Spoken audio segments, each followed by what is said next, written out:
So we all ready? Very nice. Yeah. Okay. I'm ready. You guys ready? Yes. All right, good. We're going to start our workshop portion of the meeting. That's going to take us to 7:30, at which point we'll start the regular agenda.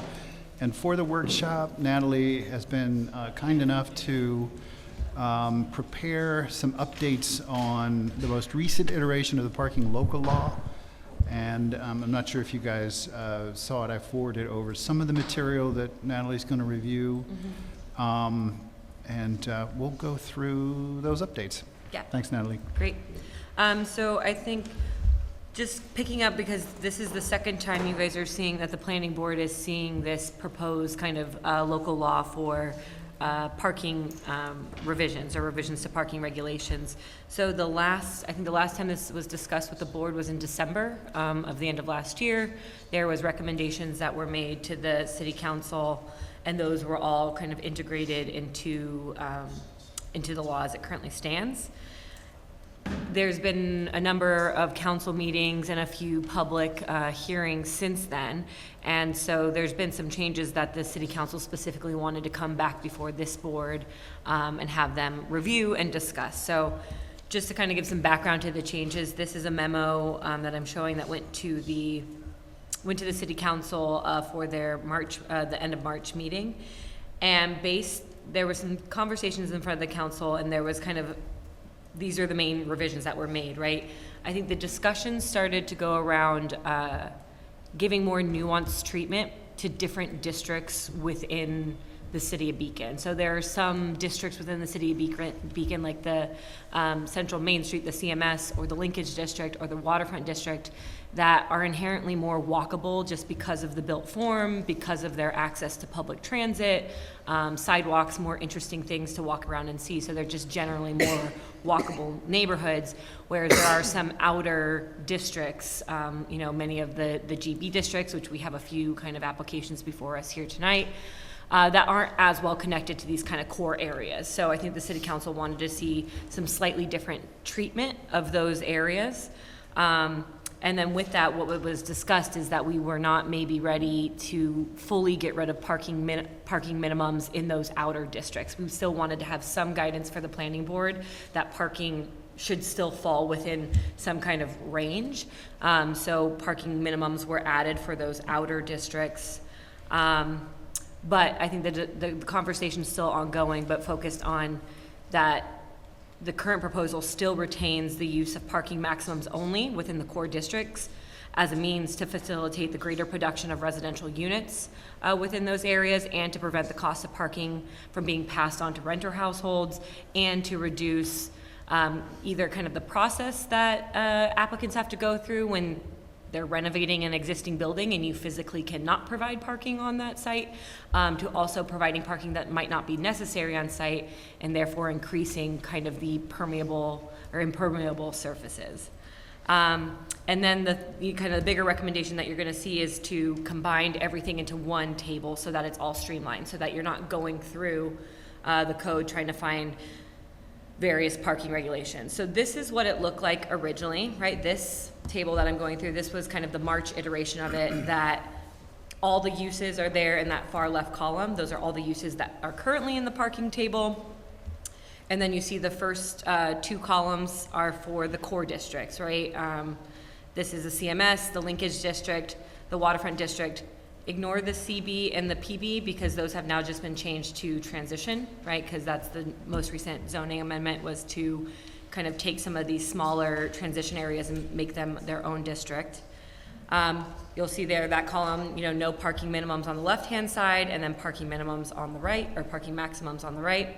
And then for the outer districts, those are the far two columns, minimums and maximums. I think in reviewing this table, what we realized is that there wasn't so much variation between all of these uses, and it was a little bit of kind of this pseudoscience of parking regulations, that you saw them coming out, that some were based on rooms, some were based on seats, some were based on 1,000 square feet, some were 150 square feet. So the next step requested by the council is what got us to this table here, which is a very much kind of reduced and consolidated table. So now, rather than three pages in your code, your parking regulations are one table, right, with kind of general building use groups on the left-hand side, which are residential, lodging, office and non-retail commercial, retail, commercial and personal services, industrial, and then kind of a catch-all for other uses. So this layout was taken from areas in the code that you're probably familiar with, right? The CMS district had something similar to this, the linkage district, where rather than going by each separate use, there was kind of groups of these uses. But we still kind of kept maximums only for the core areas, and then minimums and maximums for the outer districts. We can go through some of the methodology that kind of went into that table and where the minimums or maximums were taken from. Those are outlined on the second page. I just want to say there was a conversation around transitional districts and whether the T district should fall within kind of the core area, or did it make more sense to put them in the outer districts? The reasoning on that, they did ultimately end up in the core districts, and the thought behind that is that they are in close proximity to those things we discussed about that were kind of the defining factors between these two areas, right? One is there's municipal parking available, there's more walkable areas connected to kind of bus lines and train station. And so for that reason, the T got put into the core areas. Also because that transitional aspect that really is kind of characteristic of that zone is already regulated by the use groups that are permitted in that T area, right? The T districts permit a lot fewer commercial uses. They focus mostly on residential, and that's what kind of makes it this transition to the outer residential neighborhoods. So for that, I think we ultimately landed on the T staying in that core area. So this is the. Can I ask one question? Yeah. And that is, have there been example criteria kind of added to this as an illustration? So for example, just for a minute talking about residential uses in the transitional, it's one space per dwelling unit, which is similar to what's in the core area. Yep. Once you get outside of that, it's 1 to 3, right? So it's a minimum of 1, maximum of 3. Yeah. And I'm just trying to think for a second, just game out in my head, like what kind of things we might be considering. There are quite a few side streets in Beacon where you have pretty dense residential parking on both sides of the street. And to me, it seems challenging at times to pass other vehicles when you're coming in opposite directions. Or, example of like Tiranda, close to Main Street, where it's almost like a game of chicken on long weekends to get down that road if anybody's coming from the opposite direction, because it's a little bit narrow. And I'm just wondering, like, if if we're evaluating an application and we're looking at saying, well, should we go for the minimum, just allow require one parking space on a 1 or 2 family dwelling? And then we're thinking, well, is that realistic? Is that going to push some parking out into the street? Is it going to, in the transitional district, is that a potential, flow of residential parking out into the street? Is that going to take up the spaces off Main that visitors are looking for, or people who are coming into Main Street to shop are looking for when things are busy and Main Street parking is kind of filled up? And if we were looking at something like that as part of an application review, is there something we could kind of sink our teeth into and say, well, here's why we want the maximum of 3 spaces on this residential unit? Because this is a comparatively narrow street. There's already parking on both sides. It's getting a little congested. It's in the transitional district. It's close to Main. If there's a situation that this residence gets approved and there's more than one car there, it's going to take up parking spaces on the street that would probably be in high demand during weekends or heavy Main Street use times. Or are we going to be, so that's my question. Yeah. Well, I mean, I think a lot of those have to do, like, the width of no one likes this answer, but you want cars to play chicken going down the street because they drive slower that way, and it's safer for all residents in that area. So that's my one planner thing that I'm gonna just throw in there. But the width of the street and the width of the street and whether there's parking on either side of the street is not impacted by parking minimums in any way, shape, or form, right? I think what you would ask an applicant to look at is, what are you seeing as the utilization rates for that parking that is on the street? Are you seeing there's constantly never spaces there? Are you seeing that there are spaces there? Because it's not a bad thing for cars to be parking on the street for many, many reasons in terms of like urban planning. But I think the other things you would be looking at, you touched on some of them, right? Like proximity to other municipal lots. I think you might be looking at sometimes what the applicant is expecting in terms of like bedroom numbers, right? If there are a bunch of one bedroom units, you guys might treat that differently than if they were all 3 family units. Proximity to the train station, walkability, but I think and this is the hardest part, and I think we'll just keep coming back to this over and over again with parking regulations, because this is really what it comes down to, right? Is that if you provide, and this is what the council has been talking about for a long time, is if you provide free and abundant parking, you incentivize the use of cars, not only creating the space for them, but you also incentivize the use for it. And I understand that. And Yeah. I mean, one thing, I understand the kind of the skinny streets concept in terms of slowing down driving, but I'm Yeah. not seeing the judicious driving. I'm Yeah. not seeing it happening, the reaction on the part of drivers, not yet at least. Yeah. And I mean, and as far as the incentivizing cars, would I like to have like no cars and everybody on bicycles and I public don't think that's transportation? possible. Hell yes, but I didn't get jetpacks either Yeah. that I was Yeah. promised in Yeah. 1968. So I mean, like, nothing is. Yeah, but just I mean, think that it's not it's not on the horizon. It's not right on the horizon. There's no way like the death of cars is right on the horizon. I wish Yeah, we could make sweeping changes, but humans have never made sweeping changes except when it comes to like wiping each other out. I think there's everything you point to is all the kind of conversation that's going to happen with the board in terms of why would it fall between 1 space or 3 space. I think what you're creating here is the flexibility that you're not over just because requiring 2 spaces per unit and saying that is the model that is going to fit every development that happens in this city, right? That's ultimately where I think this legislation is going, is you're giving flexibility to have those conversations and take in all those nuanced urban factors that impact what is the actual real amount of parking that is required for this development to be successful. Yeah, and I guess to drill down into that a little deeper, Tyrone is a good example of, a scenario where you do have parking on both sides of the street, and it certainly slows traffic down to the degree to which it's basically one-way street. But a more hypothetical could be, I don't see much development happening, at least along the creek side, except for maybe where the hardware, not the hardware, but the construction company is. The others are already residential. They're already zoned, they're already Right, sort you of could established. see But redevelopment a and- scenario where, just more of a hypothetical, you've got a street like that, it's known to be congested on weekends when there's parking on both sides of the street. What you're saying is, say there's a development there where we have the option for a max. We may want to opt, knowing the conditions on the street, for the max for that reason. That's kind of what you're driving at, right? Yes, thank you. And I guess I'm just saying, do we have, will we be able to prevail? Is there enough, do we have enough teeth in the way the rationale is kind of laid out for this? Can we that- enforce a maximum, is what you're Yeah, saying? without, Yeah. right. Well, I'll leave it to the lawyer, but I think the language is written there that it says the planning board shall determine, Yep. based on the information provided, So it's up to us. yeah. Yep. It's very much how it's written is for this planning board to set the number, and as long as that number is within the minimum and the maximum, that is the number.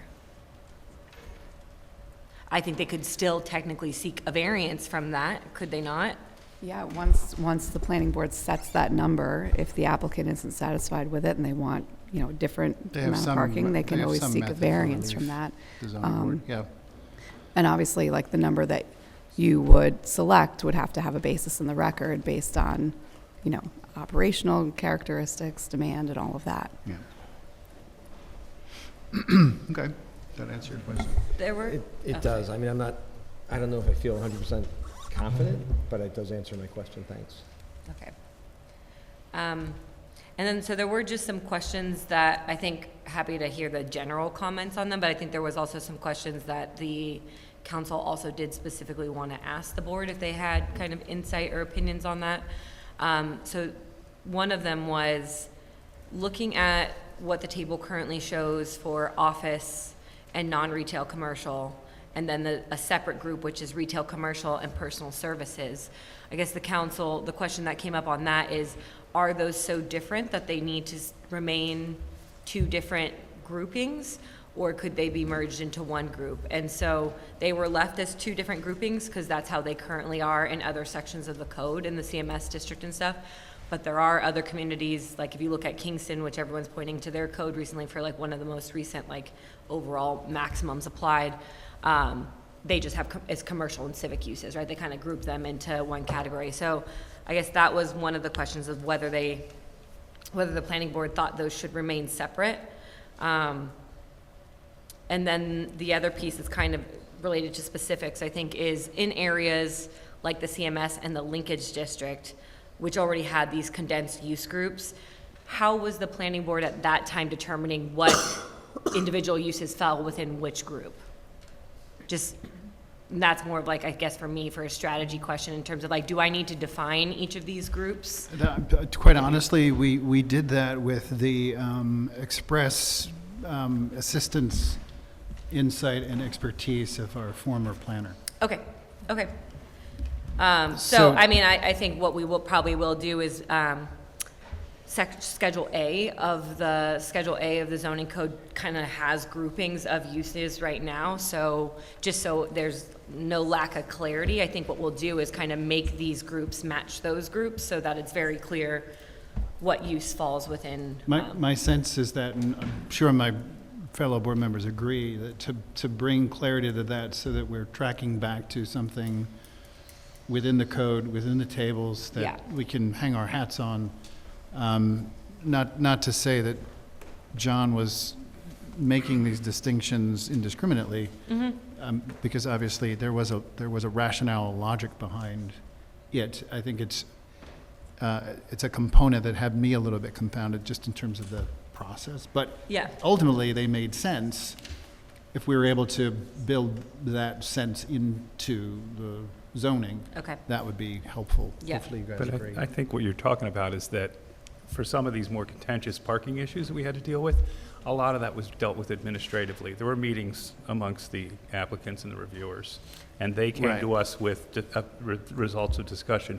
Now that, I don't know if it necessarily made it simpler, right? Because it was still contentious. It wasn't like everything was resolved and then they brought an agreement to the board. Do you think this is just? It's still, the community, I know, and it still was, there was a lot of discussion about it.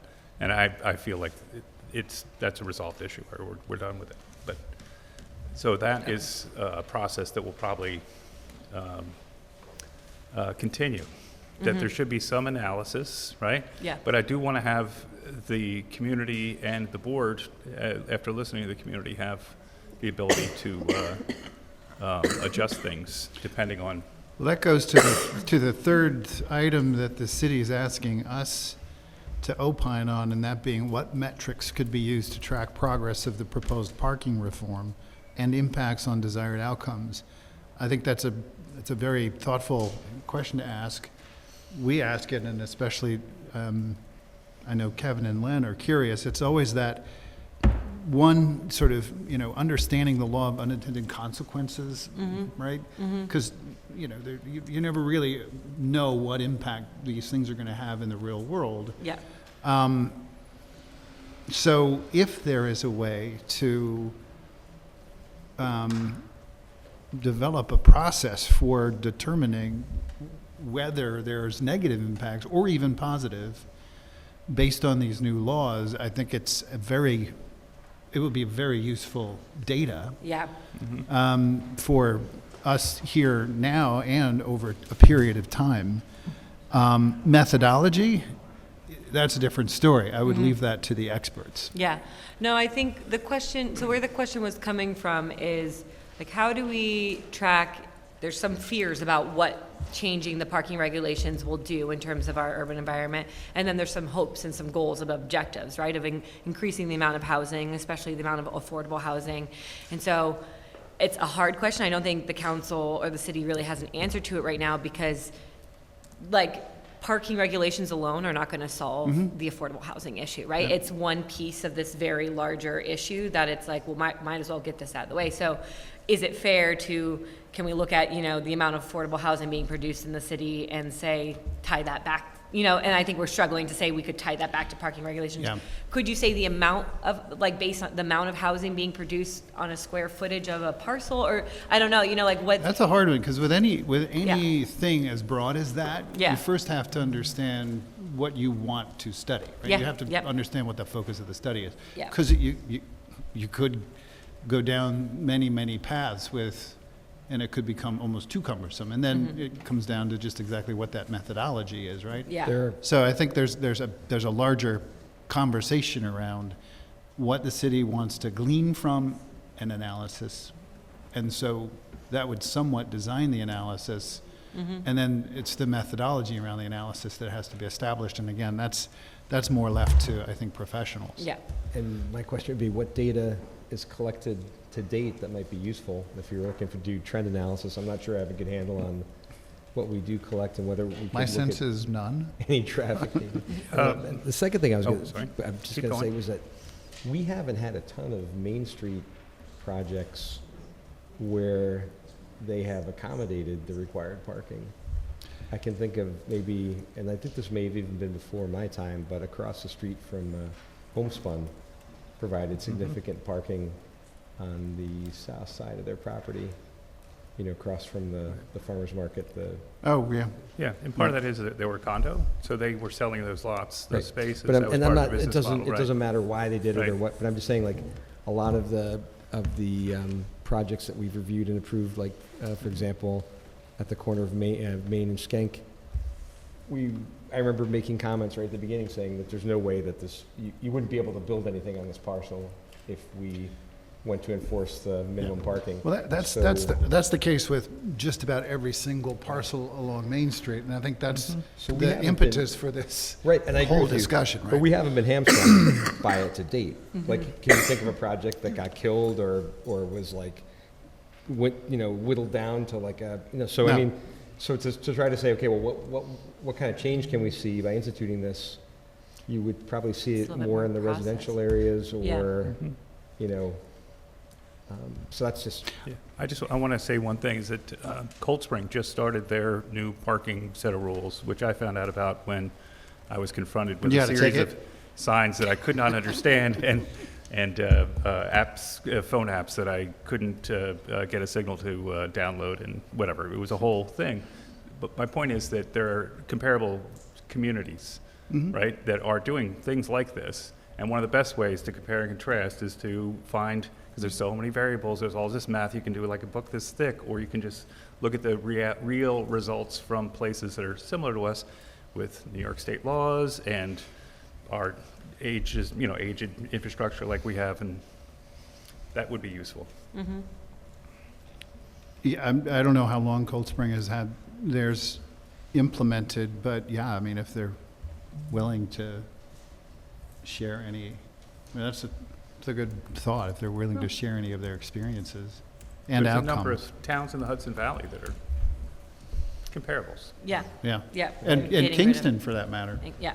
I had asked a couple of times, though, to date, whether we were going to create a database of what public parking spaces we were kind of assigning to which projects, because we were depending so heavily on, okay, how many spaces are within 500 feet, that I was beginning to worry that we were going to start double counting. So, I mean, that's where we were at. We weren't really crushing things on the basis of minimum parking requirements in any way, shape, or form. Not on that. Yeah, so I think the thing that's been discussed as much as possible is like keeping a utilization count. So I think we as a board can keep track of where we saying spaces are gonna be assigned, but not all those spaces are gonna materialize every single time. So it's like, you also need the real-time utilization information of, did that, did that materialize? Did we see that here? So I think that's a good point of, if that data's not there, we can keep looking at that. Yeah, I mean, it's a big, it could be as big a topic as the city wants it to be. Yeah, yeah. Um, So I think the idea is that what we've seen in other comparable cities is that the world does not end when you switch from minimums to maximums, just because, there's still so many reasons for for developments to want to provide the parking that they need for theirs, and there is available municipal surface parking or other options for Yeah. folks getting around, especially when you're talking about affordable home, like affordable units where the car ownership is about, 1/3 as often as car ownership in market rate or luxury units, right? Yeah, So- so then, the range, just in terms of the minimum to maximum makes sense, Yeah, right? You would sort of intuitively think, well, okay, that gives some flexibility for different types of applications. yeah. Um, So my takeaway is that's a very It's big broad. topic. It's a broad Yeah. topic. Actually, until you mentioned that, it was more, at least for me, selfish in that, parking has always been one of those parts of every single application just about that is challenging, especially as far as the perception, because yes, there are regulations in place, and we all know that most of the parcels on Main Street can't meet those regulations, so what are the workarounds, right? There's the two different calculations, there's a 68 code, so Yeah. it's convoluted, Yeah. right? So I think this helps the applicants understand what the regulations are more, to make that part of their submission, I think, hopefully more clear. Yeah. And then therefore, our ability to review and tie back to more clear regulations.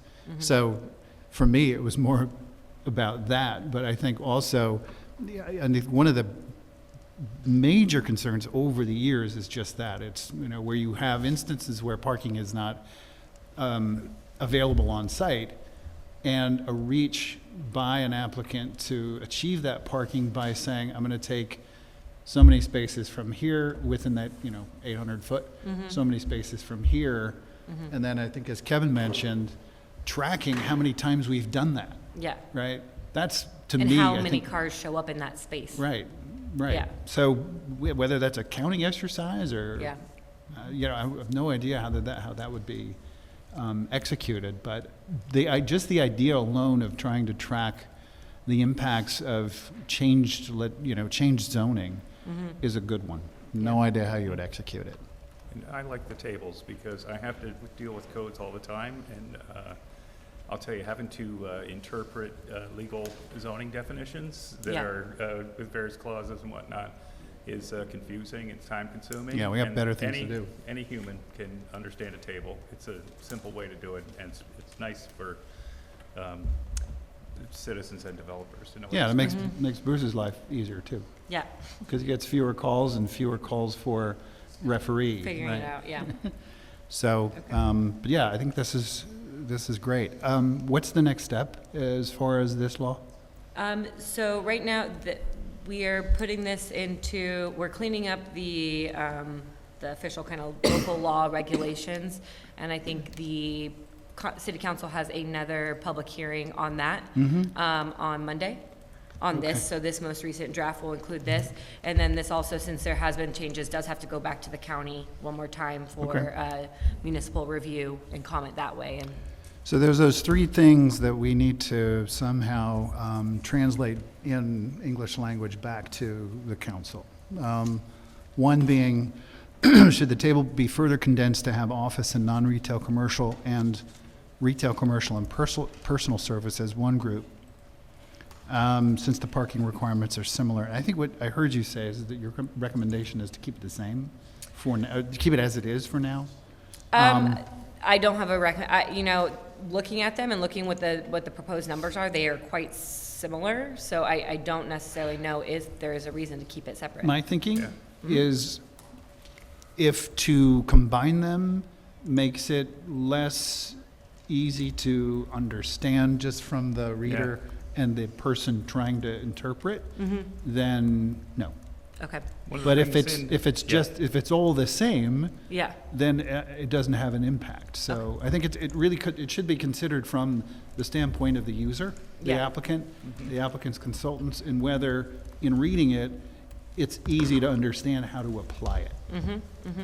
And having a category that only exists in one section, right? Yeah. Is actually more confusing Yeah. because you're like, what, does that That's define why, differently? that's why I mentioned Yeah. it. Yeah. Yep. Okay, so I think maybe it's more the alignment with the use table with Make it- Schedule A. Make it simple Yes. and consistent, even if you have one extra column, you know? Okay. Totally with you there. Yeah, okay. And even if you have to, and I know one of the exercises that John did was eliminate as many of the asterisks and sub-letters and sub-numbers as possible, Yeah. because that was just a mess. Yeah.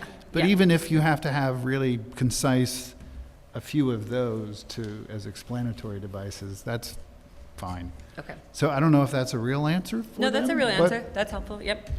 And then we talked about in areas like CMS and Linkage District, which already have condensed parking I use think we groups. kind of answered that We question answered through the that same one. thing. Yeah. And then what metrics could be used to track progress? I think the answer from the board is, Yeah.